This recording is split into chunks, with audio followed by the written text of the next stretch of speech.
Hey guys, this is Anthony from Anthony's Customs, and the next figure I want to review is the new Marvel Legends Steve Rogers figure. I only have the variant version right now with the translucent shield and the black body suit, but it's basically the exact same figure as the standard version, just and the standard version has a solid shield and a blue body suit. It stands at 6 3/4 inches tall, roughly. It's the base body is the Shield Agent face-off Punisher body. It's got a really big head on there. They definitely needed to shrink it down. When you're making a superhero, basically, I really gotta stop saying basically, saying it too much. Generally speaking, when doing superheroes, it's better to have the head be smaller than bigger because it really throws off the proportions. But they left this one pretty big.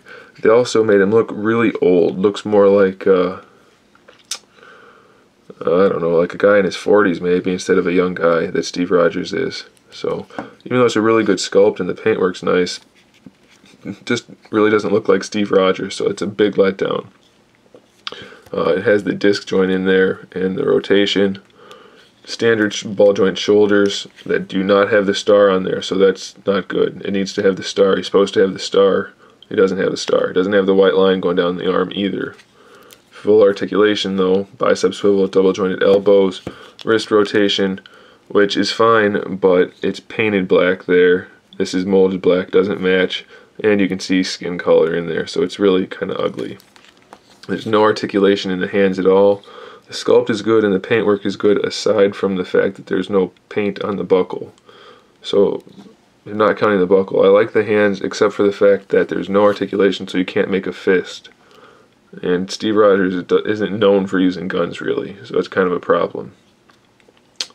While we're on this subject, the guns are pretty junky, I think. They look like knockoff G.I. Joe guns. They don't look realistic, and there's no paint to them at all. They're just solid silver. And they break too, apparently. I've heard a lot of people saying that the trigger guard breaks.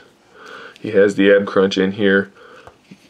If you look, the star on his chest is like a really junky star. It's not centered, and it's a fat, chubby looking, non-aggressive, non-cool to compare it to that star. See how it's got long points that are actually pointy?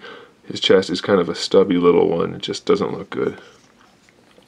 He does have the shoulder straps on there. They're painted. I don't know if they're supposed to be connected or not. If they're not supposed to be connected and this is accurate, it's just a really weird design because those are kind of silly straps, but they are what they are, so at least the buckles are painted, I guess.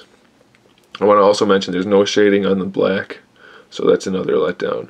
This arm is even worse than the other side because the arm doesn't actually meet where the wrist swivel is. There's a gap there.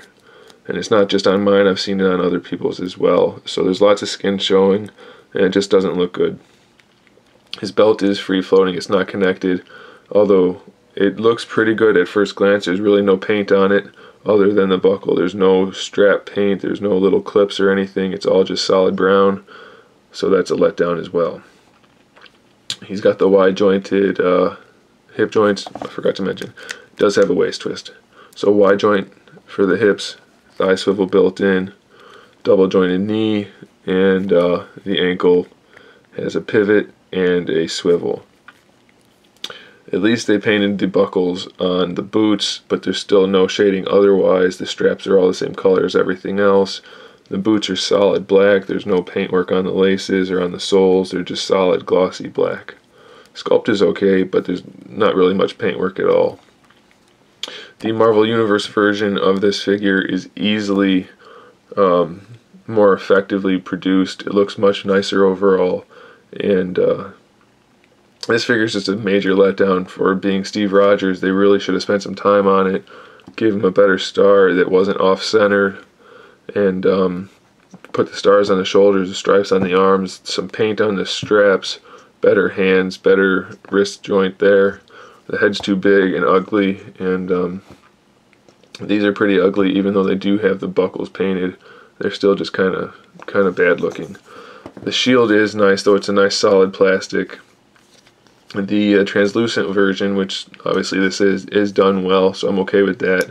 It does clip onto the wrist, and you can fold it down and peg it into the flight stand hole in his back. Although being this version, that's not very realistic, so you should just leave it like that. You wouldn't have the photon shield on his back. But it is done well. It has some rivets sculpted on there. And actually, that's kind of silly, because there wouldn't be rivets on this version. So it's just the same mold as the regular version, but clear. So it's kind of bad, actually, now that I think about it. So it's another thing I don't like. Bummer. I keep finding more stuff. At first glance, it's a good-looking figure, and if it wasn't for all the things that we know should have been on there, I'd say it's a great figure. But since it's not what it should be, I have to really say it's not very good. It's not executed well at all. So I do have a lot of complaints. That being said, I have to recommend you get it because it's the only one we have right now. Maybe they're going to re-release it later, but as of right now, it's the only Steve Rogers we have. So I still have to say to pick it up, even though there are so many complaints. Major letdown by Hasbro. Major letdown. Instead of them coming back swinging for the fences, it's like they're coming back swinging for a single, figuring that everybody's going to be happy with whatever they put out, since they haven't put anything out in a while. And that's not the way it should be, I don't think. I think they should be going hard or not bothering at all, because just because we want Legends doesn't mean we want anything that they'll throw at us. If this keeps up, these kind of problems, it's going to be very difficult for many collectors to stay supportive and to keep on with the line. So that's just my 2 cents, guys. So there's the Steve Rogers. I want to talk about the Terrax Build-A-Figure in my next review, and then that'll be it for the initial wave of Marvel Legends, guys. Thanks for watching. Stay tuned for the other one, and in the meantime, keep collecting.